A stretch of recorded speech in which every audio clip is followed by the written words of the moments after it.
Thank you very much, Mr. Chairman.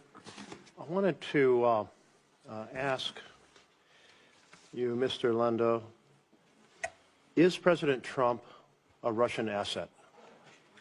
Absolutely not, Senator. He's the President of the United States, duly elected by the American people.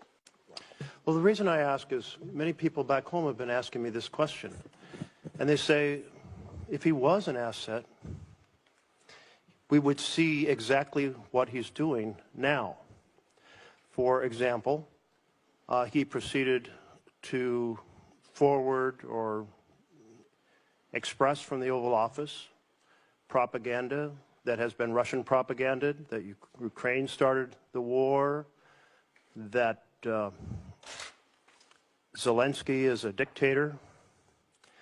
Second of all, he gave away key things on the negotiating table before the negotiations even started, ensuring U.S. would absolutely oppose any possibility of NATO membership for Ukraine. Third, he's cut off the arms shipments to Ukraine, completely undermining their ability against a massive neighbor next door with short supply lines and huge resources. Fourth, he's undermined the partnership with Europe, which has been essential to security over the last 80 years, a major goal of Putin's. And then he's done everything to discredit and dismean Zelensky on the international stage with the just shameful press conference in which he teamed up with the vice president to attack Zelensky. I can't imagine that if he was a Russian asset, he could do anything more favorable than these 5 points. What else could a Russian asset actually possibly do that Trump hasn't yet done? Senator, the president has made it absolutely clear that his top priority is to try to bring peace and end an absolutely savage war. I know you're familiar with the savagery. This is turning into World War I style trench warfare now in eastern Ukraine.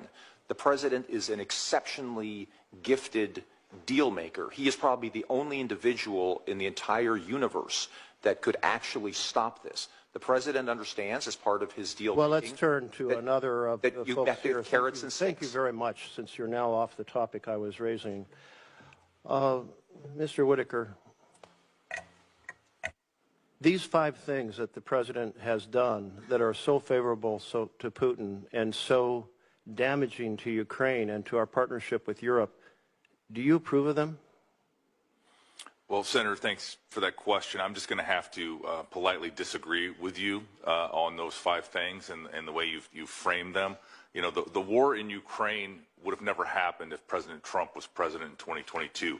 The war in Ukraine happened because of Joe Biden's weakness after his I don't think that withdrawal was from the question I asked, but maybe you could some other time go on television and express those points of view. But do you mind just answering the question I asked? Do you agree with the 5 things that President Trump has done, starting with him expressing Russian propaganda from the Oval Office?